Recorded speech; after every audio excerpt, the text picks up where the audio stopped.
Dear students, today we shall begin a new chapter, Chapter 2, Food through Digestive Tract. In the beginning of this chapter, you can see a picture of a classroom and you can see a boy reading a question. That is a doubt. So what is his doubt? His doubt is that plants are preparing food by themselves, but they don't have a digestive system. But we human beings or animals are simply depending upon those plants for our food. But we have a complex digestive system. Do you know what is the reason for that? So we will find out the answer for this question at the end of this chapter. We already know that various nutrients are required for carrying out various life activities in our body. So which are those nutrients? You have already studied in lower classes about carbohydrate, protein, fat, minerals, vitamin and water. So what is the function of each of these nutrients? Carbohydrates, it provides us with energy. Fat also provides us with energy. Then what is the function of protein? It helps in the formation of cells. Then vitamins, minerals and water is required for carrying out various physiological activities in our body. We get all these nutrients from the food items that we consume. Then what is the role of our digestive system? I'll tell you an example. If you are consuming rice, you know that you will get carbohydrates from rice.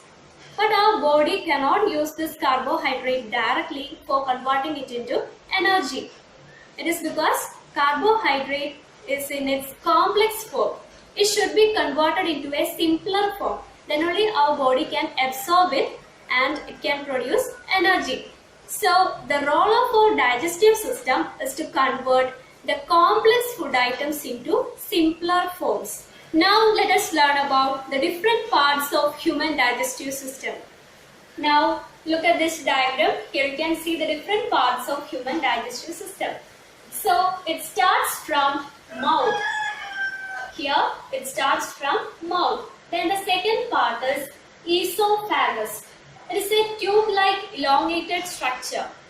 Then the next part is stomach. Stomach is a J-shaped structure. Here you can see this is a J-shaped structure. Then the next part is small intestine. Small intestine. And after that it is large intestine. Large intestine. Then the next part is rectum. So this region is termed as rectum. And the last part is anus. This portion. Here there is an opening. So this opening area is termed as anus. So we consume the food items through mouth. And after that it passes through esophagus. And then it reaches the stomach. And after that it reaches the small intestine. And then it reaches the large intestine. And the waste food items is temporarily stored in rectum. And finally the waste items are excreted out through anus. So this is the journey of our food which we consume. After consuming the food items, it passes through the different parts of digestive system. And also various changes are taking place to this food items when it passes through different parts of digestive system. So now let us study what all changes are happening to the food items when it passes through the different parts of digestive system. So the first part of human digestive system is mouth. Then what all changes are happening to the food inside the mouth?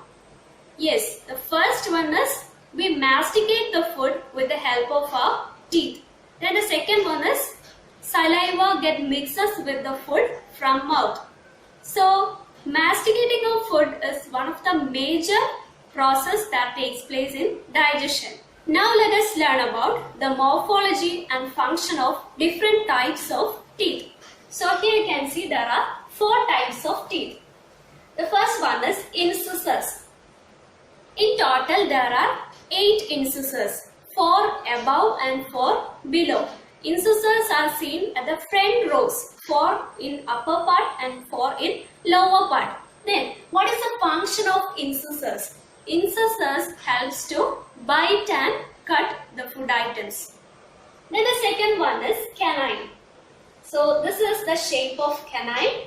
Then in total there are 4 canines.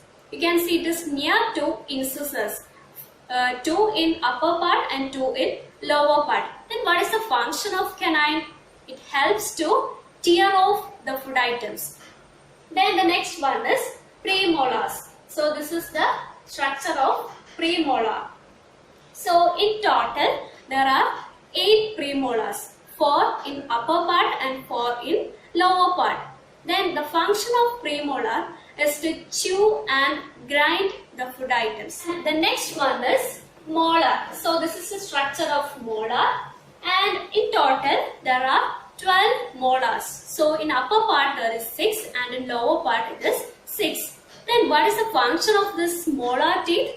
The function is to grind and crush the food items. So the function of incisors is to bite and cut the food items. Then canine is to tear off the food items. Then premolars is to grind and chew the food items. And then the function of molar teeth is to grind and crush the food items. Now let us learn about the internal structure of teeth. Even though there are 4 types of teeth, but the internal structure of all teeth is same. So here you can see the internal structure of molar teeth. So first we can divide the teeth into 3 parts. This region, the region above the gum, can be called as crown, and this part can be called as neck, and this part can be called as root. So now let us see which are the different parts of teeth. Here you can see this white colored outer part is termed as enamel. So it is the hardest part which is made up of dead cells. Then the next part is this yellow colored part is termed as dentine, which is made up of living tissues. And the next part is pulp. So this part is termed as pulp, and the pulp is made up of soft connective tissues, and it also consists of blood vessels, lymph duct, and also nerve fibers. Then the next part is cementum. So this part is cementum, which is made up of calcium containing connective tissues. This part is termed as cementum, and it is made up of calcium containing connective tissue. So this part helps to hold the teeth in its position in the cavity of gum. So children, now we know that what all changes happens to the food inside the mouth, which means we masticate the food with the help of teeth, and also the food mixes with saliva. So now we understood the importance of teeth and our tongue. So along with teeth, tongue is also having a main role in the process of digestion. So the tongue helps to mix the food items with saliva, and also this tongue helps the teeth to masticate the food items. So it is very important to protect our teeth and also our tongue. So we need to clean our mouth properly, and also we need to brush our teeth at least twice daily, and also we need to wash our mouth after consuming food items.